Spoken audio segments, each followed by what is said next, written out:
welcome to my YouTube channel. My name is Cassie, also known as KnittaCass, and this is my channel where you can see the patterns I'm knitting, the things that I'm learning, the patterns that I'm drooling over that I want to knit, a little bit about what's going on in my life, the books I'm reading, the books I want to read, and a spice of mental health.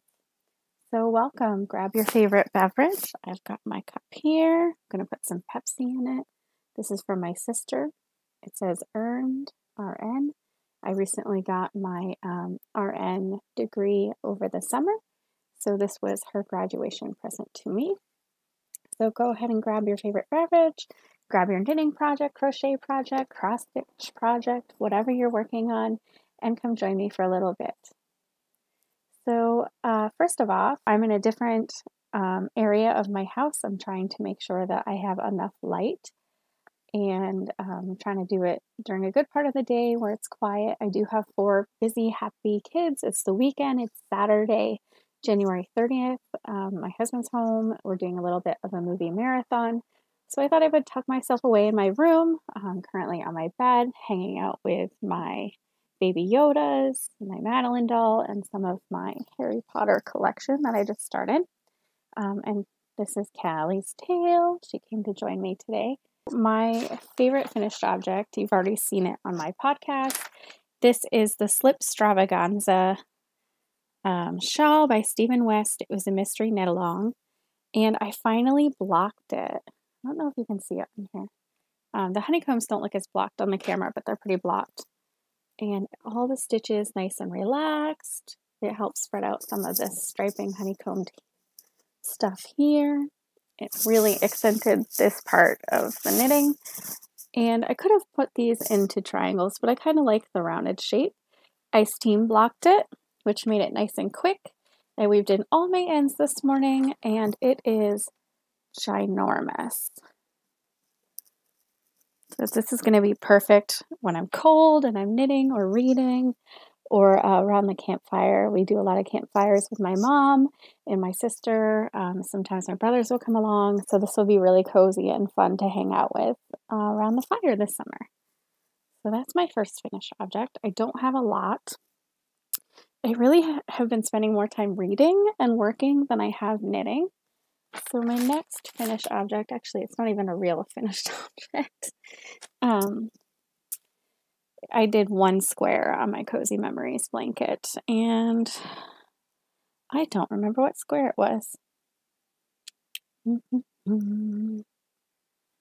Maybe this one?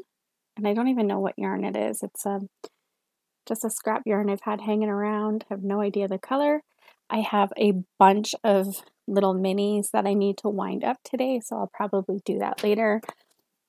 Like I said, we're doing a movie marathon today. My older kids are a little too cool to hang out with us, but it's me and my youngest and my husband, and we're taking turns choosing movies to watch, and I plan on knitting the entire time.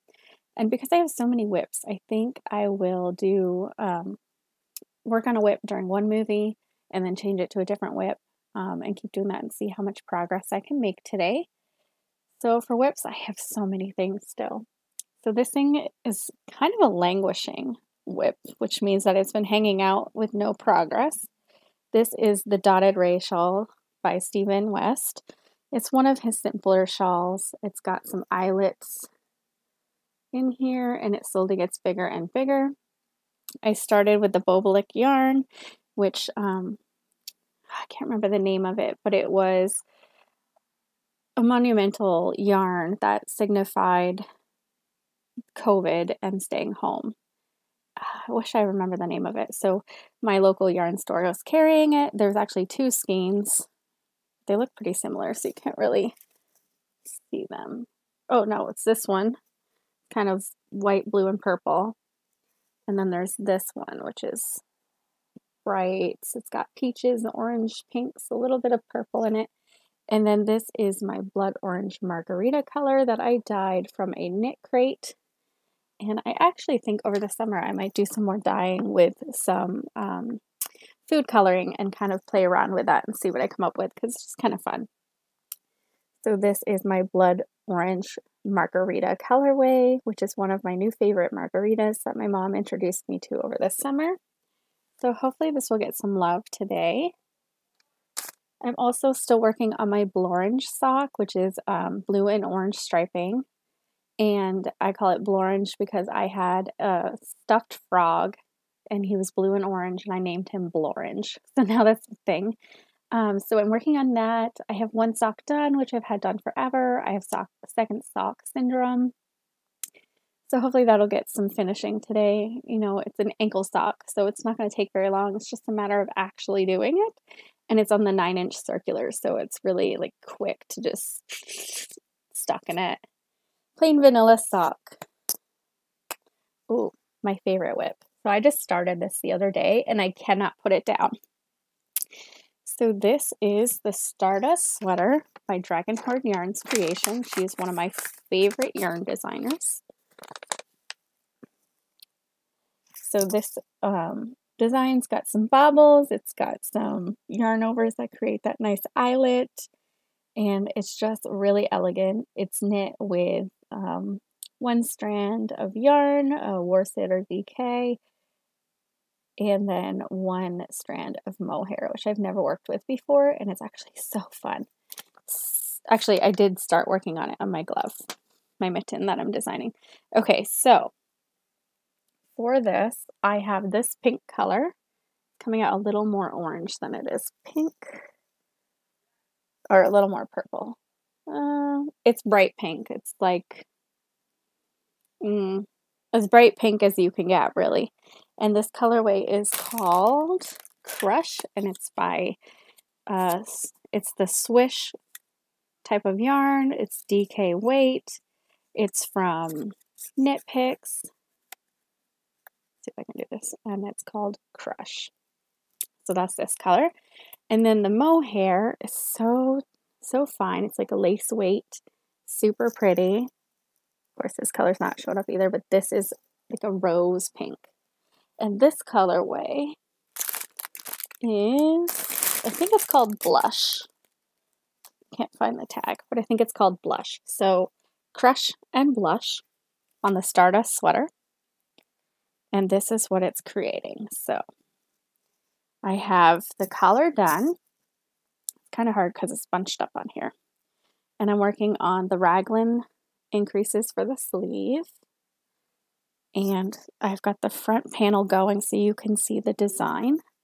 Let's see if I can show it on the camera really well.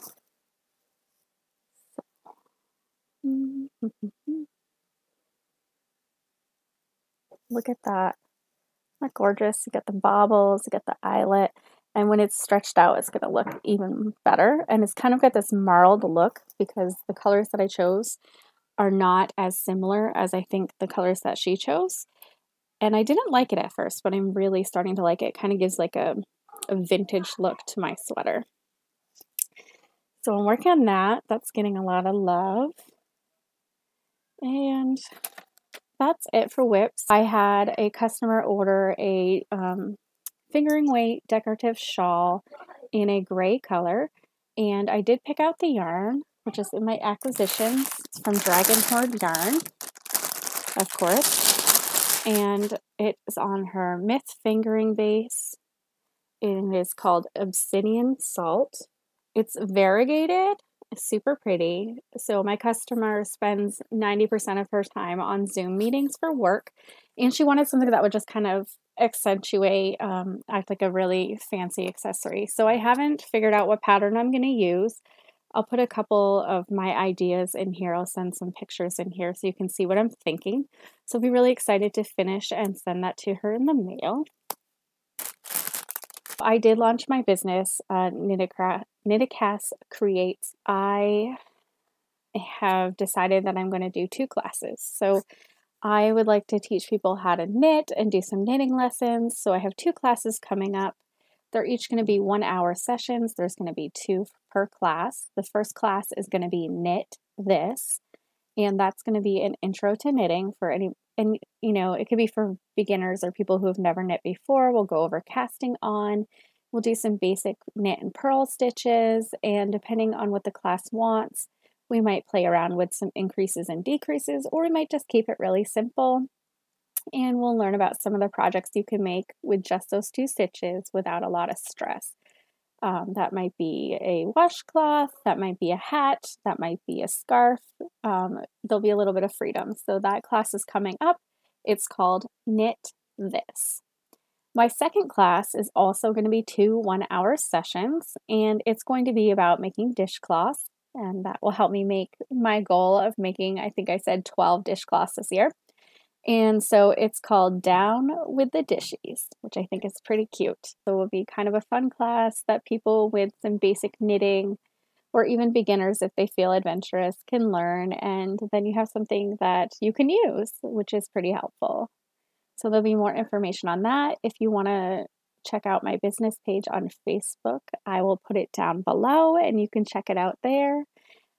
So I'm pretty excited about that, and I think I'm going to be coming up with some more classes. I'll probably do some lives and talk about casting on and patterns and how to choose patterns, and just little things like that. Or maybe I'll pop on and show what I'm working on and just kind of talk to people as they come on. So that's some plans in action that I'm going to do for my business. I also have started a monthly craft night, and it's through my business channel. It's going to be a Zoom class, or excuse me, a Zoom hangout. It's going to be once a month. It's going to be from 7 to 9. It's going to be on a Tuesday. It'll be one of my Tuesdays off after working the weekend, and it'll be a nice place to connect and kind of craft together, have fun, and get to know each other. So I'm pretty excited about that. This last one I used, so when you do Zoom meetings, you have a code, and I used that code to practice all the different things that I wanted to do during my real Zoom. And so at the last minute, like an hour before my Zoom was about to go live, I realized that that meeting code had expired. So I had been advertising for 2 weeks with a certain meeting code, and an hour before I had to change it. I think it didn't reach a lot of people. I did have a little bit of a nice chat with my sister who had just gotten home from work, and she was eating dinner. So it was kind of cool. It was like hanging out with each other. So that was great. And I'm hoping the next time that my code will not expire and we can have more people join us. So if you're interested in joining us, I will put the next link and the date down below. In terms of what I'm drooling over, so the patterns for this scarf that I'm going to make, I am pretty excited. I like them all, so I'm kind of drooling over there. I'm not a scarf person, so I don't think I'll make them for myself. But if I enjoy the process, I might start, knitting some and then kind of stash them on the side for last minute presents or Christmas gifts and just have them ready to go because it looks like it'll be a fun process. Then also, I just joined a membership through Love and Stitches. She is a podcaster named Natalie. She also goes by Nitty Natty. She just started a thing, a membership where for a small fee every month, you have exclusive access to patterns, pattern codes, a special chat group, a special Facebook page, and a monthly hangout with different themes. And we also do a quarterly MCAL, which is a make-along. So the first one is going to be brioche. And I've never done brioche. I'm pretty afraid of it, but I love the way it looks. So I'll try to put in a couple pictures about how it looks. And so we're going to cast on February 1st, and you can do as many as you want. And I think it closes at the end of March. There'll be some prizes and things. I'm not really concerned about winning or getting prizes, but I definitely want to learn the process, and I'm hoping I can make more than one project. So the first project I chose, and it's of course not in color, so I'll try to add a color pattern. This is called Fingering Brioche Banana Cowl. Excuse me. That was funny. Fingering Brioche Bandana Cowl. So I'm pretty excited about that. It uses 2 different colors of fingering weight yarn. I have a surplus of extra fingering weight yarn. So part of my goal today is to figure out what 2 colors and get them caked up. So that will be fun. You'll probably come along for the adventure. I'll show you if it works, and if it doesn't work, kind of what's going on there. I also am working on my design. So I did show it last podcast. It still wasn't quite right. So it's called the Eggnog Bliss Mitts. I'm pretty excited about them. I need to do a little bit more work on the thumb, and it's got this nice braid on the side here, on this nice kind of fluffy texture. And so I'm pretty excited about that. I do have some pictures started, and when I get the second one done, I'll do a little photo shoot. I'll probably use my daughter as a model because she's super cute, even though she's 17. So that'll be fun to see. So if you want to hang out for that, I'm making that out of some Swish DK from KnittaCass, and I don't know what color it is, but I don't know what color name it is, but it is white yarn, and I'm holding it double with this mohair that is called Oat, and it's just nice kind of tan color. And together, these two colors are making this. Maybe you can see it there. So it's kind of like a oatmeal eggnoggy color, which is perfect because it's eggnog bliss mix. So I'm pretty excited about that. I've got the second one started. Whoops. No, I thought I slipped a stitch. And hopefully I can get that knit up pretty soon. I don't think I'm going to work on it today. I think I want to really work on my whips and kind of do a little mindless knitting. And I also want to go through this knitting stitch book and kind of flag the stitches that I'm interested in trying. And I think next weekend I'll probably play around with that. In terms of acquisitions, I did get this ball winder from KnittaCass. It's a plastic ball winder. It was pretty inexpensive. There's some really nice wooden ones out there, but they're a little pricey. Even the cheap ones are a little pricier than what I'm looking to spend. So I did a nice little video on my Instagram TV and also on my business page on Facebook. And my husband and son were deciding to have a race about who could do it the fastest. And one of the gears in here broke because it's plastic. So it still works, but it makes this obnoxious sound. Let's see if I can do it for you. And then sometimes it catches. And then once you get going, it'll do it for a while and then it catches again. So I'm thinking for my birthday, I will upgrade to a wooden one. But in the meantime, it's fun to play around with. I got that obsidian salt color from Dragon Horde Yarn. And then I got some fingering weight from KnittaCass. It's Hawthorn fingering weight. This color is called Rose City. It's kind of this nice variegated, kind of like a Merlot or Cabernet color. So I'm excited to make some socks out of that. Or maybe I'll use it for my bandana cowl, I'm not sure. And then this one is also Hawthorn fingering weight. It is the colorway Brooklyn. And it's got this nice gray, and then it's got pop of a pink, hot pink, some deep purple, and then a little bit of mix of the purple and pink. So I'm pretty excited about that one too. I think this will be super fun. I think that's it for knitting related content. I am reading some books. I've got this new book craving where I can't get enough books. I did just finish Heartless by Melissa Meyer, and it is a prequel to Alice in Wonderland, and it is about the Queen of Hearts, and it kind of explains how she became the evil character that she is, and it's really interesting. So I thoroughly enjoyed it. I was kind of sad when it ended. And then I started listening to Crescent City. I had tried to read the book, and I was having a hard time following the characters and the plot, and I was just getting really confused. So I did start listening to it on Audible when I'm, house cleaning or driving to work, driving home from work. And it's been really great. It's really interesting. I'm still at the beginning. I'm only at chapter 6, but I'm really enjoying it. So that's another good one. And of course, it's by Sarah Moss, who is right now one of my favorite writers. I also have started Ready Player 2, so I finished Ready Player 1 a couple years ago. It's by Ernest Cline. It's a futuristic book where a lot of people are kind of escaping their humdrum, poverty-stricken lives where there's little resources, and they live in, or virtual reality live in this gaming system called the Oasis, and there's Easter eggs in the game, and there's this race to try to figure out where they are and what's going on. And then the sequel came out in November, and I just barely heard of it, so I started reading it, of course. But I tend to read it at night, so I fall asleep reading it and have really interesting dreams of like being this kick-ass person in Oasis, which is fun. So it's a little slow at the moment, but I think Ready Player One was slow in the beginning too.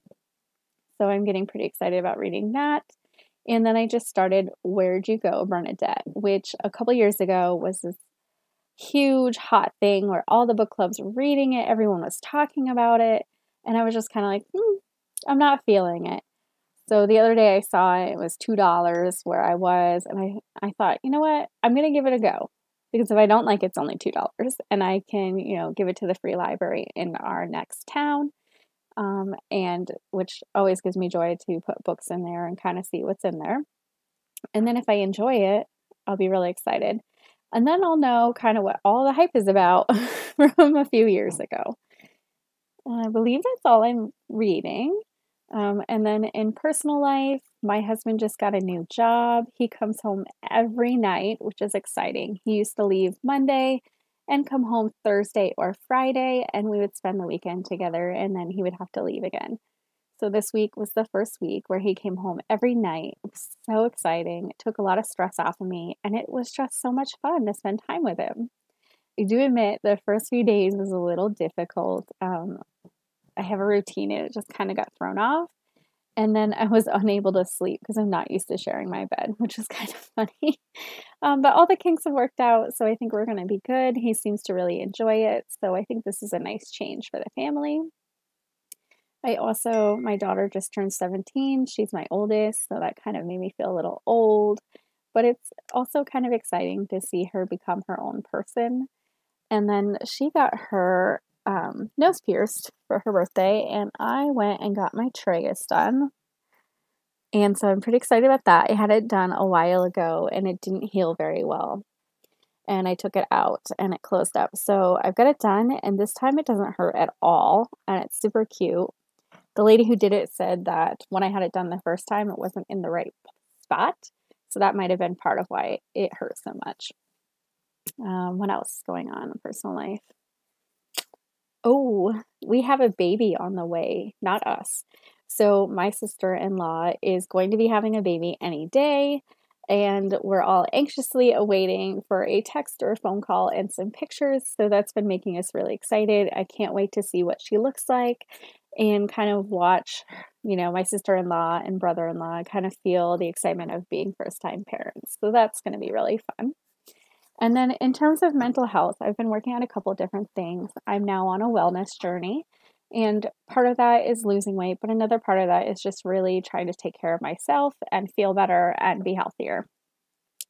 So I did join Weight Watchers again, and that's been going pretty well.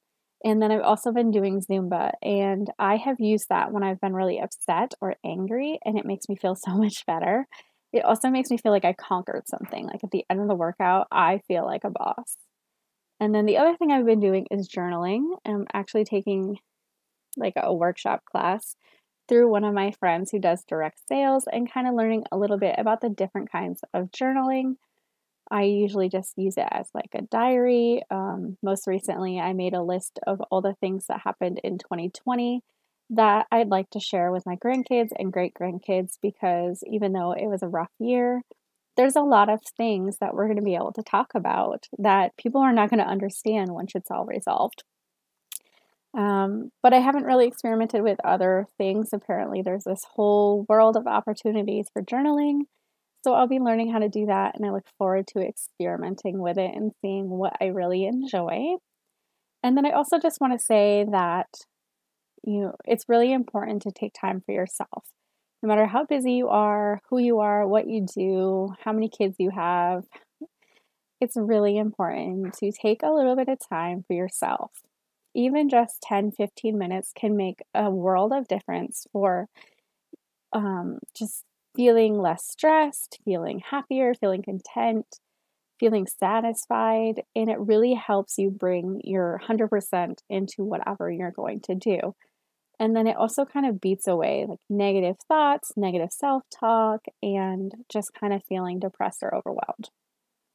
Now, granted, you're still going to feel those things and you're still going to experience them, but this is a positive outlet where if you surround yourself with a lot of positivity and do a lot of things that are for resetting or making you feel better, that all the ups and downs, or should I say, like the downs, the bad things that happen, they don't feel so overwhelming because your focus is a little more swayed towards the positive.